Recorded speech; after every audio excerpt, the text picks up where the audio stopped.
আচ্ছা, কারা কারা এরকম আছো যারা নিজের বিয়ের থেকেও বেশি এক্সাইটেড নিজের বোনের বিয়ের জন্য হও?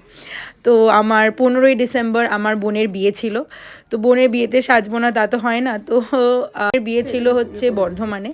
সেখানে মৌসুমী মল্লিক বলে একজন মেকআপ আর্টিস্ট খুব খুব সুন্দর যত্নে ভীষণ সুন্দরভাবে সাজিয়ে দিয়েছে। এই দেখো তোমরা দেখতেই পাচ্ছ। আমি যেরকম হেয়ার স্টাইল বলেছিলাম ওই রকম হেয়ার স্টাইলে আমাকে সাজিয়ে দিয়েছিল। আমি যেরকম শাড়ি ড্রেপিং বলেছিলাম